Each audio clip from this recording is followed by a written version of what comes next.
Good morning and welcome to the channel. We're back with another episode, and some of my audio didn't work, so half this video will be a voiceover. We are installing tile, and we start by installing a decoupling membrane. There's a few different brands available.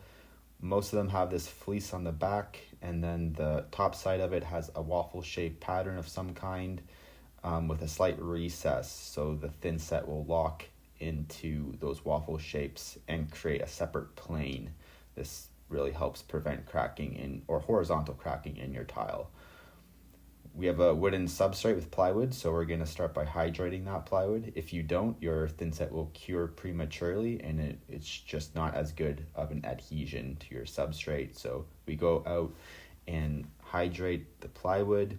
I draw a line on my decoupling membrane. That's how far I'll bring the thin set, just so I don't overspread it. I'm using an 1/8 inch by 1/8 inch Schluter brand trowel, but any one will do. I start by adding my thin set. I go like this rather than dumping it out, so I make less of a mess on the bucket, just a little easier I find. And then using the back side of my trowel, not the comb side, I push it into the plywood. This helps key it into the plywood. Again, just trying to make the best adhesion as possible. After that, I can go back with my comb side of the trowel and pull straight lines. It's a little awkward around the toilet flange there, but try the best I can and try and have them in all one direction. This eliminates the chances of air bubbles in your membrane. So here you can see I'm wiping the excess away and not trying to add too much. So once I have all that evenly spread out, I go about halfway, 3 or 4 feet, so I can roll my my decoupling membrane, basically Detra, out onto that. If you apply too much, then it starts to skin over and it doesn't adhere properly. So once that's in, I start in the middle and push it down, as you'll see there. And you can grab a weight or different rollers you can get to push it in. I just use a chunk of 2x4 and just push it in manually. I find it's a little easier when you're trying to maneuver around those tighter spots. So starting in the middle and working my way out to the edge, I push it in to avoid any bubbles or ripples. I really want to make sure it's all pushed in. I can then roll back the other side and begin the same process there. So I'll hydrate it, wet it down, gets rid of any dust, and also avoids the thin set drying prematurely. And same process with just putting some thin set down, using the back side of my trowel and keying it in here. I coat all of it. A couple different directions helps, just to make sure it's locked in as good as possible. And then once it's all evenly spread somewhat, I can go back with the comb side of my trowel and pull it straight.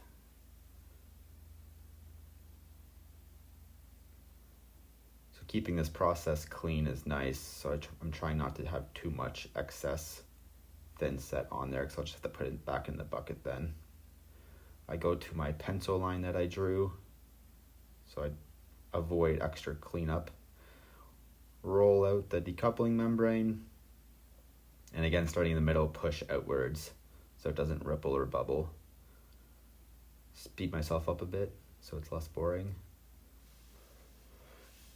And you'll notice here it's curling up a bit. It's an issue because it won't adhere properly then. So I'm going to put a piece of plywood down there and weigh it down a bit so it can adhere properly. And then I move into hypersonic speed and finish this off. Just repeating the same process. And here's audio. All right, so I got the decoupling membrane down. You can tell that I've had to weigh down each seam. It was just curling up, which is annoying. The Schluter product, Detra, hadn't done that for me in the past, or I never experienced that. So I did have it laying out in place overnight as well to help undo that curl that it naturally has. Either case, we can go ahead and begin laying this wooden tiled floor. which looks like this. And this should be fairly straightforward. Start in the corner, work my way out. The layout works, so I don't have to worry too much about that. And should be pretty straightforward. I still have some thin set I can use up too, so I'm going to lay out a couple and then we'll cut around the toilet nicely and go from there. I'll do a staggered pattern so it looks more natural, like a wooden floor, rather than half in the middle or something like that. So yeah, let's get a couple of these pieces down. Probably only be able to get one or two. So I start off using a straight edge. Sorry, the audio quit again on me. Something is a little finicky with my microphone apparently. But I start my layout with a flat edge, and then I mark my tile with a pencil or Sharpie in this case. And again, that just helps me avoid any unnecessary squeeze out and clean up. I only have enough thin set here to do a couple tiles, so I'm being a little more careful with how far I go.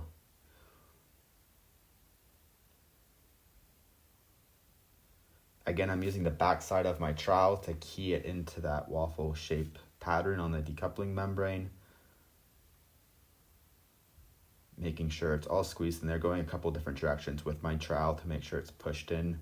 If you go one direction, it's just gonna pull out as you cross over it. So I go both directions. And then I comb it out in one direction, trying to keep my trowel consistent. I hydrate the back of my tiles. I maybe didn't need to because I'm also going to back butter them. I just wanted to increase the adhesion, and because the thin set was starting to get a little skinned over, I thought I'd give it better odds by doing that.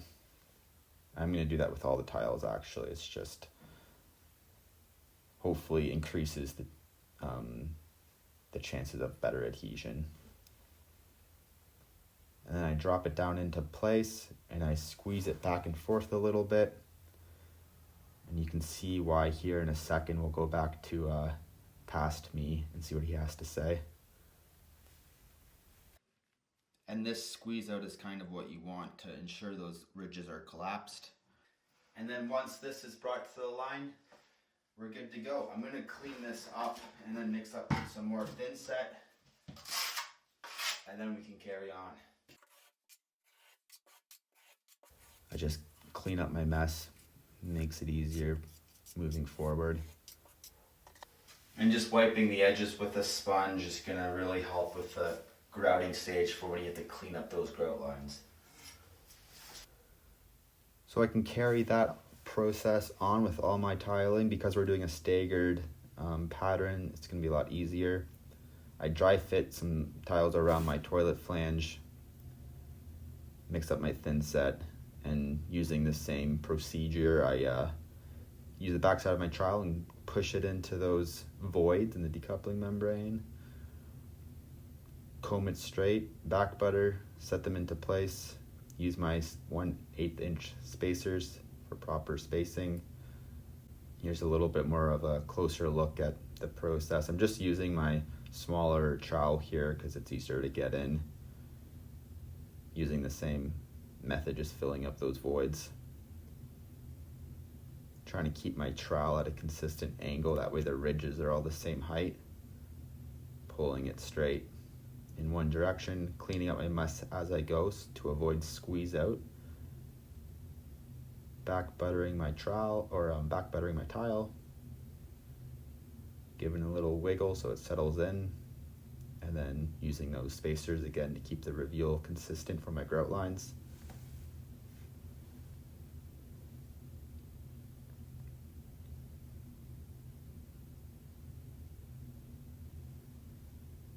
There we go. Clean that little bit up there and drop it in. Back and forth a little bit. 1/8 inch spacer for my grout line. And we're off to the races. I think I have audio for the next little portion, so I'll see you later and pass it on to Pass Me. Alright, that does it. I finished up the tile.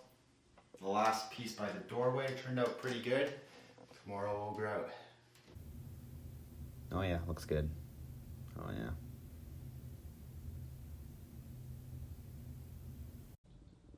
I have my grout mixed up, and I've already gone ahead and actually grouted the bathroom floor as well as the walls.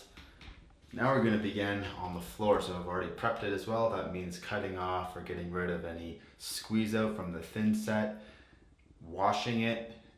It's dried now, and I've gone over it with a light damp sponge so I can go ahead and begin the grouting process. You want to hydrate the tiles just so it doesn't absorb the grout prematurely and begin the curing process too quickly. So hydrate your tiles and then you can begin.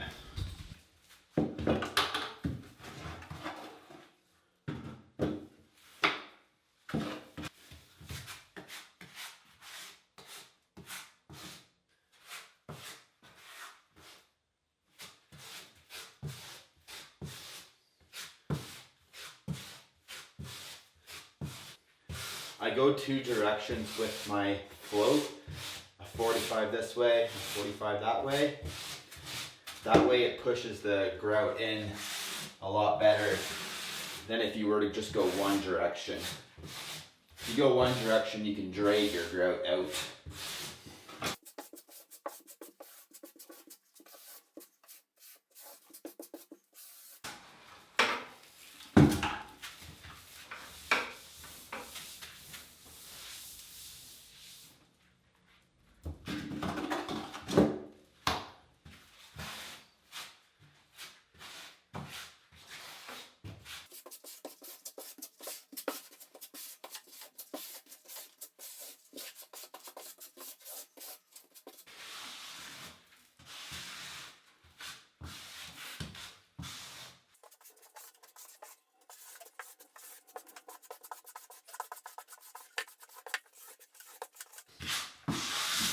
This corner here, where the baseboard meets the floor, I'm going to use silicone instead of grout.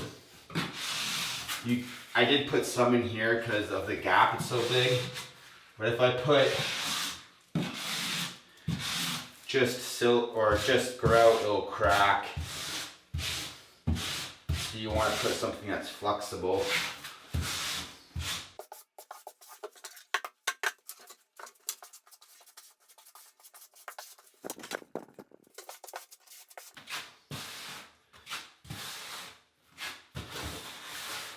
And because this imitation wood actually has grain on it, it is a little easier if you try and go in the direction of that grain while holding your float on a 45, so it's not in the direction of the grout line itself. I've done about half the floor, and depending on the grout you use, it's around 15 to 30 minutes typically. I have to go back now and clean the floor now that those joints have firmed up. So you'll notice I have two buckets in here. I rinse my dirty sponge in the dirty bucket, and then I pick up clean water and just wring it again into the dirty bucket. That way it just makes the clean water last a bit longer. And just like how I applied the grout into the grout lines on an angle, I use my sponge also on an angle to pick up the grout. If I go in the direction of the line, I'm just going to dig my grout line out. And then I rinse it.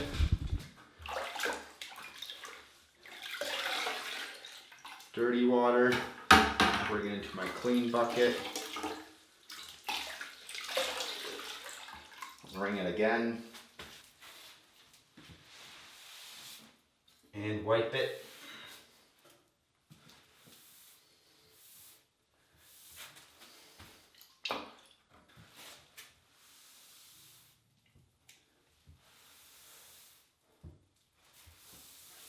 So that's pretty much the process there. Once you wipe away the excess grout, you wait for those grout lines to firm up more and then go back over it and clean off the haze that will be left behind.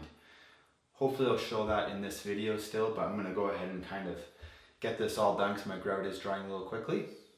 So if I see you at the end, it will be now. Alright, it's been about 45 minutes. The joints have firmed up a bit more and the haze has become more visible on top of the tile, so I can go back with my microfiber cloth and buff it, and that should remove the haze. Because it's a wooden grained matte tile almost, it'll be a bit more difficult, but see how it comes off. Oh yeah, just with that one wipe I know it's gonna be pretty easy, so I'm gonna quickly buff this whole floor, and then that will be it for the tiling, and give you an update of what it looks like after. Scrub, scrub, scrub. It turned out good, by the way. I'm back, just to let you know that. Buff it clean. There's a lot of haze on this stuff because of the texture, but it turned out good. So thanks for watching. See you in the next one.